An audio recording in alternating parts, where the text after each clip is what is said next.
Adakah sanksi hukum bagi semua kejahatan terkandung di dalam Al-Quran? Bagaimana tentang perkosaan dan kejahatan lainnya?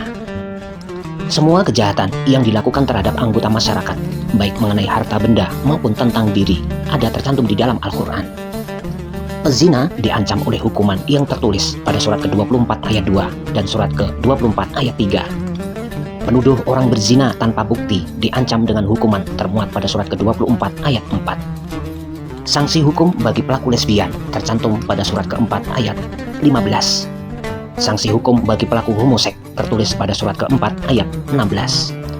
Pencuri harus dipotong tangannya termuat pada surat ke-5 ayat 36. Yang termasuk pencuri ialah korupsi, penipu, copet, maling, pemerasan, penggelapan, penyelundupan, dan semua tindakan memindahkan kepunyaan orang lain untuk dimiliki di luar hukum. Pembunuh harus dibunuh, dan penganiaya harus dianiaya dengan nilai sebanding.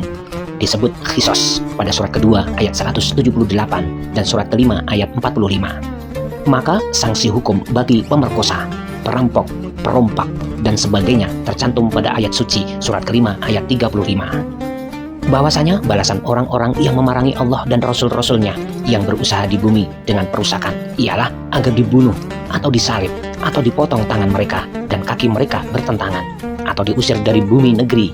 Itulah kehinaan untuk mereka di dunia, dan untuk mereka di akhirat adalah siksa yang besar. Surat ke-33 ayat 61.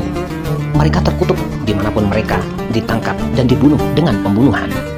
Surat ke-42 ayat 42.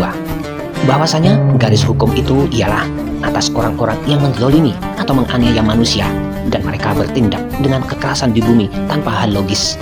Itulah orang-orang yang untuk mereka siksaan pedih. Dalam ketiga ayat suci ini nyatalah bahwa orang yang menganiaya dengan tindakan kekerasan termasuk pemerkosaan, perampokan, pengerusakan harta benda. Begitupun yang melakukan pembatasan kelahiran, surat kedua ayat 205. Dan orang-orang yang memerangi Rasul Allah, semuanya harus dibunuh sebagaimana surat kelima ayat 33. Dengan begitu jelaslah bahwa semua kejahatan yang merugikan masyarakat dalam kehidupan harus dihukum dengan hukuman yang tercantum di dalam Al-Quran secara spontan tanpa penjara. Sementara itu, hukuman yang sehubungan dengan kepercayaan agama akan diberikan langsung oleh Allah berupa peperangan, bencana alam, dan sebagainya di dunia kini, sedangkan di akhirat berupa siksa neraka.